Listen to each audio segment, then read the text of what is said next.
Hey everybody, I'm Brian and welcome to Brian's Garden. Today I'm going to be harvesting my worm castings from my grow bags that I had out all summer.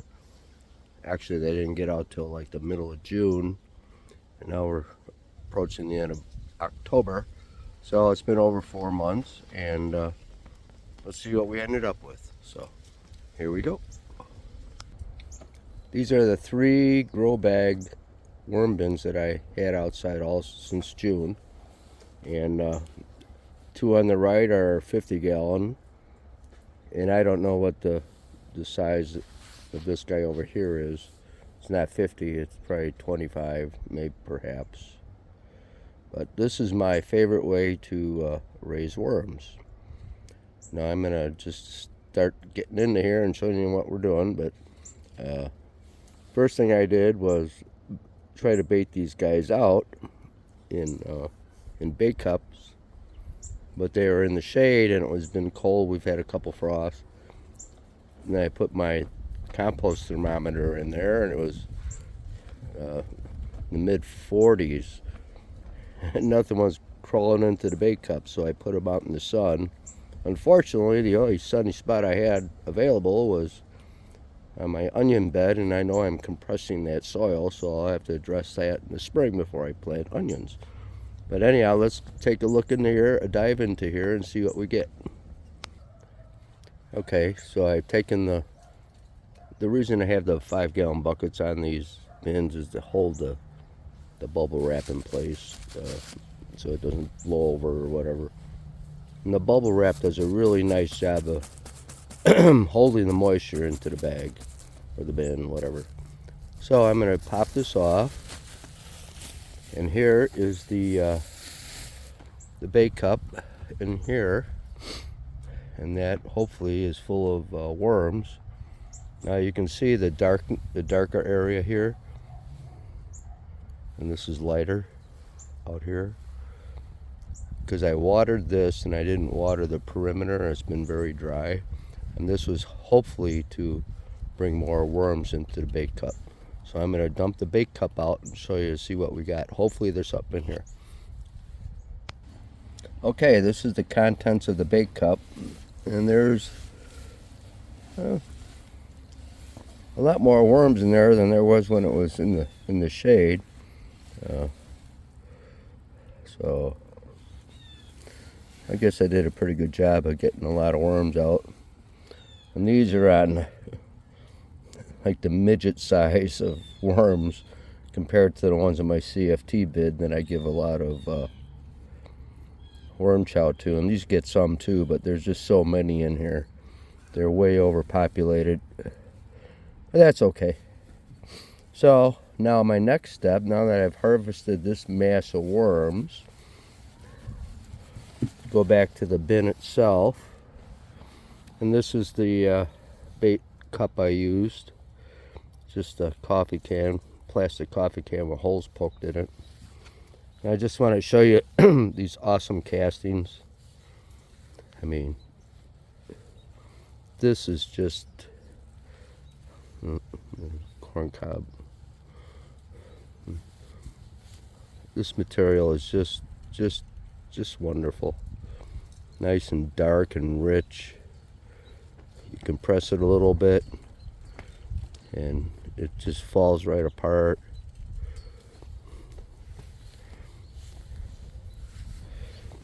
And this whole bin is just full of castings and worms, obviously. A lot of worms. One thing I have no shortage of, and actually I kind of feel bad because I can't support a lot of people that raise worms because I have so many of them. I have no reason to buy any worms. But yeah, this is all just, in my opinion, that's really good stuff. And under the microscope, it's just loaded with everything that you want to see in worm castings: fungi, protozoa, nematodes, microarthropods. It's just wonderful material. All right, so I'll show you the next step here. All right, this bin I prepared maybe 10 days ago. It's full of leaf mold, and it's pretty well broken down actually, but it's not complete at all. And there's actually, you'll see, there's worms in here too from the leaf mold bin. Oh, there's one right there.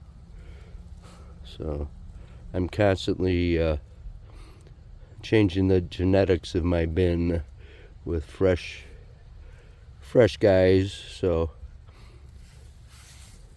and I also put some worm castings in here, and it's a little bit on the dry side right now.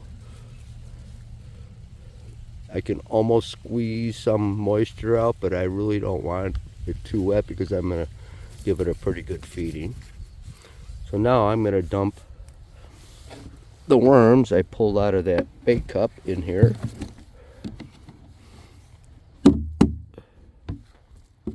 And then this here I'll just rinse out and put in the garbage. The garden. Look at all the wisps. All the little baby worms in here.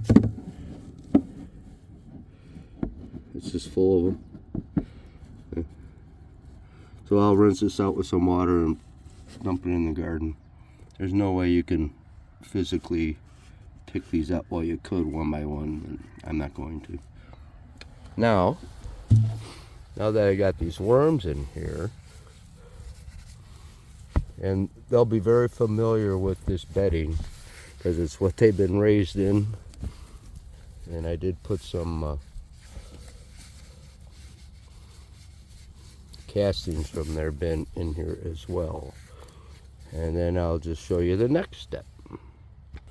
Okay, what I've done here, what I'm going to do is a downward migration into this bin. So what I have laying out here are all foods from the garden that I've grown this summer. This here's cucumber that I collected seeds from that got yellow. And I'll just show you the next step. Something I forgot it's not critical, but it really helps prevent issues from happening. I have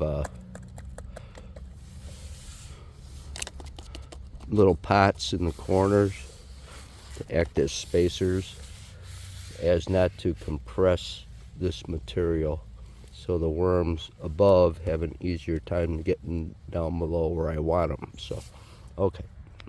Now this bin here goes on top of the bin down there, and you see all the holes? Well, what works very well is that these worms are going to migrate down and into the new bedding. And you can see here, I can see food that's readily available. The worms are going to go down to this material very nicely. Now, in a situation like this, you could skim off this material here and go through it and, sift that out. But I really don't want to mess with that. So, see, like there's a worm right there. And I'm not going to be, I want to get as many worms out of my finished castings as possible. So I don't go that route. So now I'm just going to shovel this material into that other bin. Okay, I put about maybe a third of the contents from that grow bag in here. And as you can see, there's still a lot of worms. All right. So now I'm going to let their hungry stomachs and kind of gravity kind of repel these guys to vacate these castings here. And no matter what, especially when you plant, use natural foods, you're going to get this stuff, but I don't care. You pull it, the worms eat it. Historically, this takes about, they'll be completely out of here usually within a week to 10 days. And basically you don't have to do anything. They'll move down below. This material is a lot drier than I'd like to have it, and the material down below is a lot moister.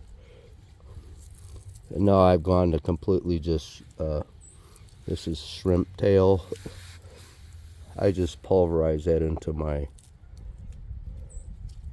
worm chow these days. I don't put it in there whole. It takes too long for that to break down. But yeah, the worms will certainly migrate down. When I did this spring from the bins I had in the basement, I ended up with just about 200 pounds of castings. All right. And I know when I dragged these things over here, this thing was over 100 pounds. Well, around 100 maybe. This one was a lot heavier. This was a bit deeper. And this one here is only probably about 40 pounds, I'm guessing. Same kind of thing. But there's many ways to grow worms. You can have a continuous flow through situation, or